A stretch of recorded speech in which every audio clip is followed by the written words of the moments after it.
Assalamualaikum warahmatullahi wabarakatuh. Salam Mona Lisa. Pemirsa, hari ini kita berada di Kelurahan Kerasaan 1, tepatnya di lingkungan Kampung Hulam, Kecamatan Pematang Bandar, Kabupaten Simalungun, Sumatera Utara, Indonesia. Kita mendapatkan informasi bahwasanya di daerah sini, di lingkungan Kampung Hulam ini, baru-baru saja terlahir anak kelima dari Bapak Supri dan Ibu Ratisem yang mengalami tidak punya anus. Dan hari ini kita coba untuk bertemu dengan keluarga Ibu Ratisem dan Bapak Supri untuk mengetahui seperti apa yang terjadi hingga mereka mendapatkan anugerah berupa anak kelima, tapi mendapatkan cobaan juga dari Yang Maha Kuasa karena dalam kondisi anak mereka ini dalam kondisi yang tidak normal. Baik pemirsa, ikuti perjalanan kita untuk mengorek keterangan, mencoba bersimpati kepada keluarga Bapak Supri dan Ibu Ratisem. Baik, mari pemirsa. Pemirsa, anak merupakan amanah yang dianugerahkan Tuhan kepada makhluknya. Setiap pasangan suami istri pasti mendambakan kehadiran sang buah hati, belahan jiwa di tengah-tengah keluarga. Bayi mungil, lucu, dan sehat serta normal tanpa kelainan pasti menjadi keinginan bagi semua orang tuanya. Namun, di antara tanda-tanda kebesaran Sang Maha Pencipta, terkadang kita menjumpai berbagai ketidaklaziman, yang kesemuanya itu pasti ada rahasia hikmah di dalamnya. Bahwa cobaan juga ujian dalam kehidupan merupakan salah satu bentuk kasih sayang Tuhan kepada hambanya. Seperti kisah pilu keluarga pasangan Sapri, Ratisem, warga lingkungan Kampung Hulam, Kelurahan Kerasaan 1, Kecamatan Pematang Bandar, Kabupaten Simalungun, Sumatera Utara, Indonesia. Harus menerima kenyataan kondisi anak kelima mereka yang baru dilahirkan tanggal 1 April 2021 lalu dalam keadaan tanpa lubang anus. Kondisi tersebut diketahui mereka setelah 2 hari pasca kelahirannya. Baik pemirsa, saat ini saya sudah berada di kediaman dari Bapak Sapri dan Ibu Ratisem. Saat ini juga saya sudah berada di dekat dengan Ibu Ratisem yang tadi sudah kita sampaikan bahwasanya beliau melahirkan anak perempuan yang kelima dan diberi cobaan bahwasanya anak beliau lahir tidak memiliki anus. Baik pemirsa, kita akan coba berbincang dengan Ibu Ratisem seperti apa yang terjadi. Baik pemirsa, kita ikuti. Ibu Ratisem, ya Pak, boleh kita mendapatkan sedikit cerita seperti apa yang terjadi dan bagaimana kondisi adik kita saat ini, dan sekarang adik kita itu berada di mana. Jadi kita coba pengen tahu bagaimana hingga adik kita bisa mengalami hal seperti itu. terima kasih. Berawal dari awal lahir anak saya yang kelima tanggal 1 April hari Kamis tepatnya jam 6 sore lahir. Saya nggak ada curiga gimana-gimana, keadaan sehat, normal, lahir nangis seperti baby-baby biasa. Dan di saat jam 10 saya minta rujuk pulang, saya melahirkan di rumah bidan. Setelah pulang saya satu malam saya lihat kondisi anak saya itu tambah lemah, nggak bisa minum, ada yang rasanya tersumbat di mulutnya. Saya juga nggak tahu apa itu kan gitu. Jadi setelah bidan datang, saya informasikan bahwasannya tolonglah bawa anak saya rujukan ke rumah sakit untuk ditangani secara spesialis karena kondisinya tambah lemah kan gitu. Setelah dibawa sama suami dan bidan saya berangkat ke rumah sakit Tiara, hasil yang kami dapatkan bahwasannya anak saya ada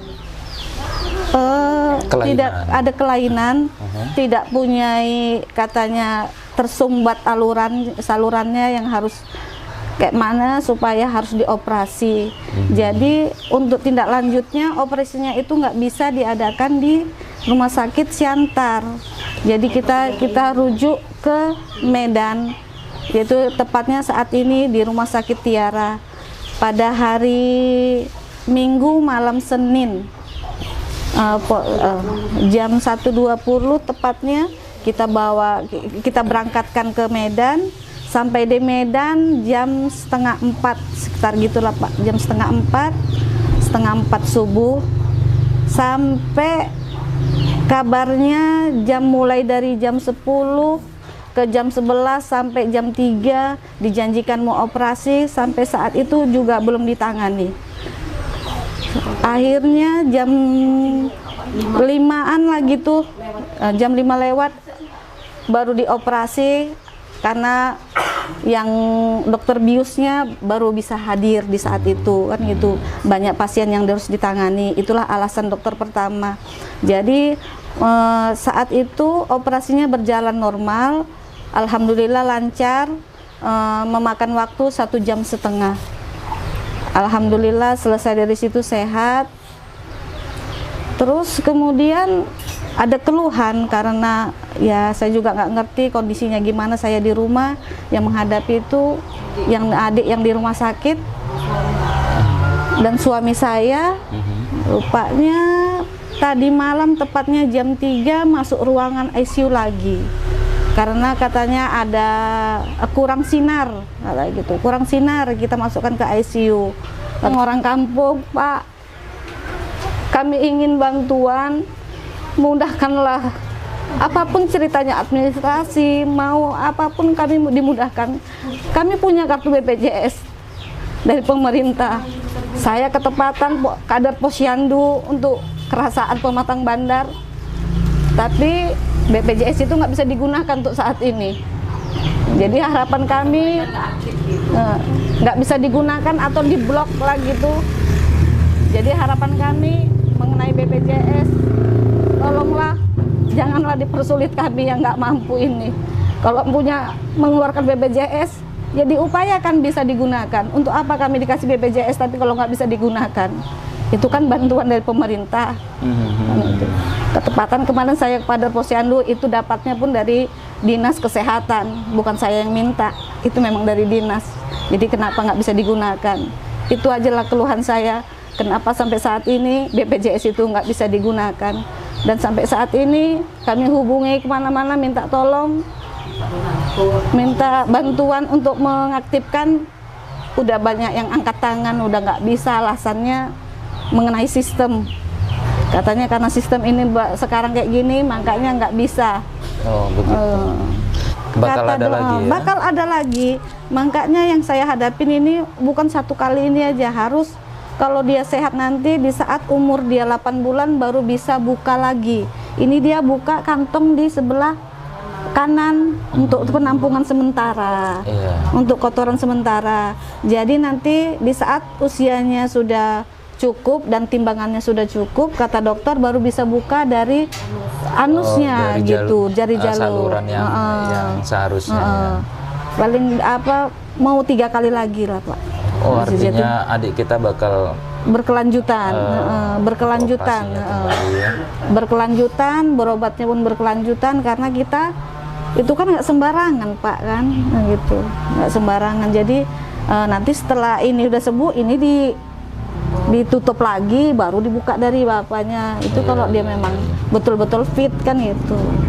Nah, dari tahun 2002 beliau adalah kader Posyandu aktif di Kelurahan Kerasaan 1 ini. Nah, beliau kader Posyandu dari Dinas Kesehatan Kabupaten Simalungun. Jadi harapan beliau,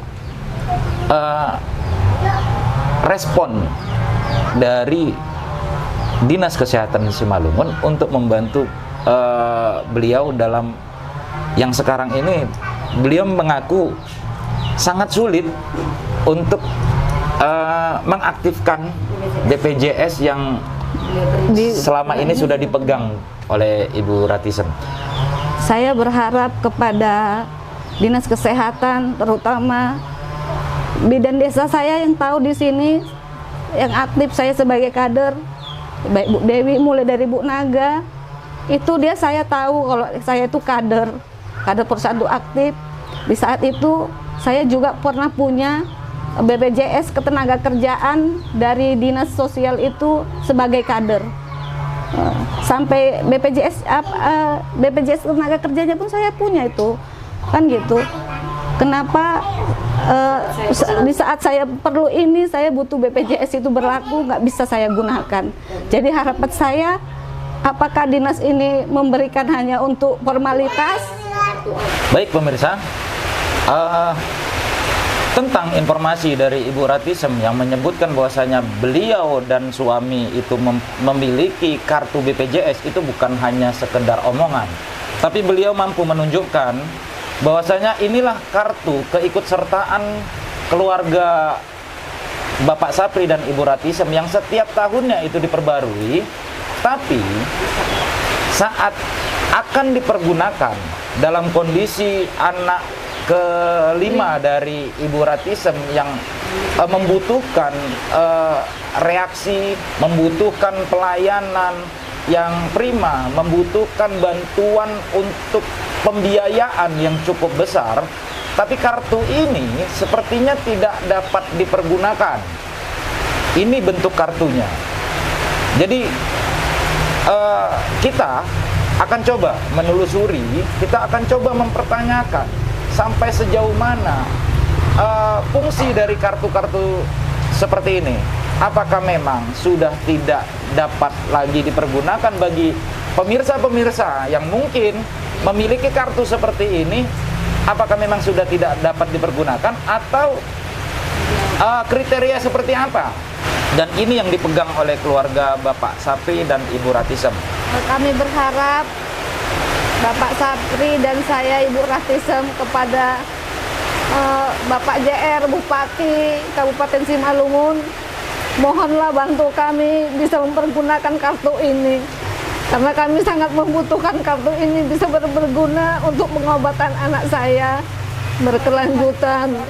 Harapan kami, Pak JR, tolonglah. Kami kan orang kampung yang nggak punya uang untuk berobat begitu banyaknya. Kami pengen kartu ini bisa kami gunakan aja nggak Pak, nggak minta banyak-banyak, nggak minta yang lain. Saya minta bisa dipergunakan. Hanya itu Pak, harapan saya. Jadi mudah-mudahan Pak JR mendengarkan cerita hati keluarga kami, anak saya yang lagi di ruangan. Mudah-mudahan beliau bisa dikasih kekuatan, bisa tetap sehat, bisa kembali pulang bersama kami. Kami pun nggak maunya Pak mengalami seperti ini, tapi Allah berkehendak lain.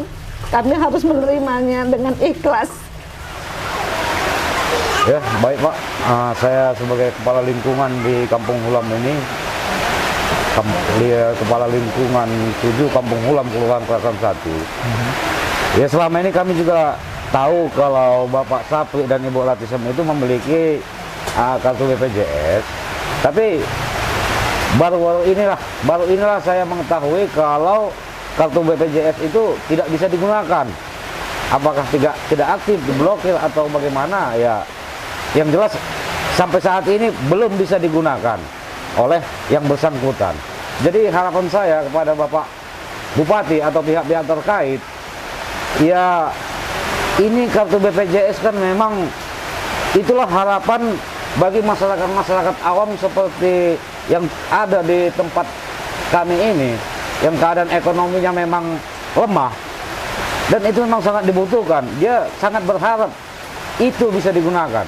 Tapi kenyataan yang diterima oleh Ibu Latisem dan Bapak Sapri, ternyata sampai saat ini kartu itu belum bisa digunakan. Jadi harapan saya kepada Bapak Bupati dan pihak terkait supaya coba itu bagaimanalah usaha supaya memang sewaktu itu bisa digunakan, akan digunakan oleh masyarakat, itu bisa digunakan. Nah, seperti itu. Jadi itulah yang saya harapkan kepada Bapak Bupati.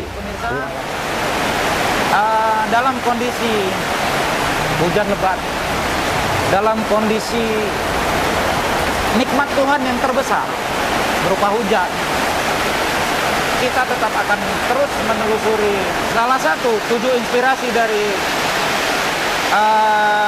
program unggulan Mona Lisa TV, yaitu kesehatan. Inilah salah satunya. Kita akan terus menyajikan kepada pemirsa berita-berita yang lebih aktual, walaupun dalam kondisi apapun, kita akan tetap turun ke lapangan. Kita akan tetap memberikan edukasi kepada masyarakat, supaya masyarakat bisa lebih memahami tentang 7 inspirasi untuk anak negeri dari Mona Lisa TV. Demikian pemirsa, ikuti perjalanan-perjalanan kami berikutnya. Assalamualaikum warahmatullahi wabarakatuh.